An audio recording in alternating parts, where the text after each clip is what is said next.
In this video, we are going to combine in one circuit the step-down and the step-up topologies. This type of device is called the buck-boost converter. Indeed, firstly, we learned how to decrease the voltage coming from the PV side until you get to a boundary voltage of 0. Secondly, we learned how to increase the PV input voltage theoretically up to infinite. Now we will see the topology of the buck-boost converter that allows to change in a dynamic way the whole range of voltages. Furthermore, we will compare the three devices and compute their efficiencies. Here is depicted the simplified schematic of a buck-boost converter. The components are the switch, the inductor, the flyback diode, the capacitor, and the resistive load. The topology is very similar to the buck converter, but now the coil and the flyback diode are inverted. The other important thing which is different is that now the load is connected with the inverted polarity with respect to the input voltage. During the on cycle, the flyback diode basically separates the circuit in two subnets. On the left subnet, the coil is connected in series with the power generator, while on the right subnet, we have the load in series with the capacitor, allowing the current to circulate in a loop. By balancing the voltages, we get that the voltage across the inductor is equal to the input voltage. We can thus compute the current variation during the on period, and notice that it increases when the switch is closed, since it is directly proportional to the input voltage. On the other hand, when the switch is off, it disconnects the input source, and then the magnetic field of the inductor becomes the driving force that circulates the current through the load. As a consequence, the voltage across the inductor becomes the additive inverse of the output voltage. Remind that this is true only if we consider negligible the voltage across the flyback diode. Therefore, the current through the coil during the off period decreases because it is directly proportional to the additive inverse of the output voltage. After a certain amount of cycles, the buck-boost converter reaches a steady-state operation, and in continuous mode, the flow of current across the inductor is equal to 0.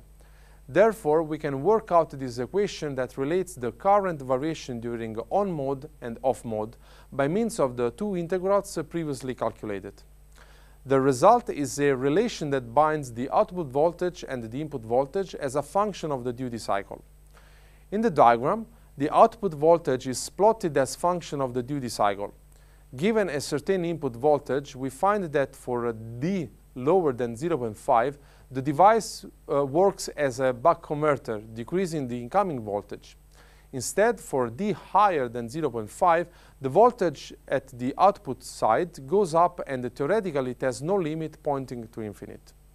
The very important thing to remember here is that now the sign of the voltage is inverse with respect to that of the input voltage. Now, just to wrap up the main concepts of the three topologies seen, we will compare them firstly according to the output voltage and then according to the input voltage.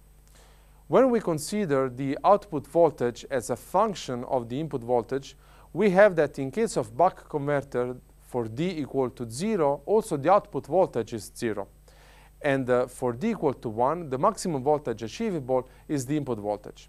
So you can go anywhere between 0 and V in. In a boost converter, the minimum output voltage is achieved when D is 0, and it is equal to V in, while when D is equal to 1, V out tends to infinite. Finally, a buck-boost converter can cover the whole range from 0 to infinite. Of course, if we work out the inverse relation between input and output voltage, then we can find that the voltage coming into the device with respect to the voltage applied to the load. So, for example, the buck converter requires an input voltage higher than the output one. The boost converter, as opposite, requires an input voltage that is lower than the output, so ranging from 0 to the output voltage. Lastly, the buck-boost converter, once again, covers the whole range from 0 to infinite. These are the three topologies that are generally used for accomplishing a DC-DC conversion. To calculate the efficiency of the converter, let's see where the losses are located in the circuit. The efficiency of the converter is defined as the power output divided by the power output plus the dissipated power. This dissipated power is divided into three main groups so that we have the losses in the switch, which depends on the type of switch and the technology employed inside the DC-DC converter. Then the PL is related to the fact that the switches are working at high frequencies, so there is also a loss inside the coil that is given by the resistance of the coil times the RMS value of the current through it to the second power. This is a tweaked version of the Joule losses within the metallic spire of the coil. Finally, we also have resistive losses in the circuitry, and these are included under other losses. For example, Joule losses in the copper lines on the board are also other losses in the other components. As you can see, there is no term that accounts for the capacitor or the flyback diode, and that's because we are assuming both of them lossless. Of course, capacitors and diodes are not exactly lossless. However, their losses are negligible with respect to the losses in the switch or in the coil. Now, before the conclusion, I want to show you an example of buck-boost converter, moving away from the ideal converter and closer to a more realistic topology. You see now that both the switch and the flyback diode are represented with a MOSFET, which is a transistor that we have already introduced. Notice that a MOSFET can work also as a flyback diode depending on how you control it, and this choice of using a transistor instead of a diode is a choice made at production level. The reason is to lower the production steps by just using the same device and set a controller to make the transistor work either as a switch or as a diode. The controller is nothing else but the maximum power point tracking algorithm, so it is usually a circuitry customized with a hard-coded algorithm, or maybe a programmable algorithm that controls these two parts of the converter.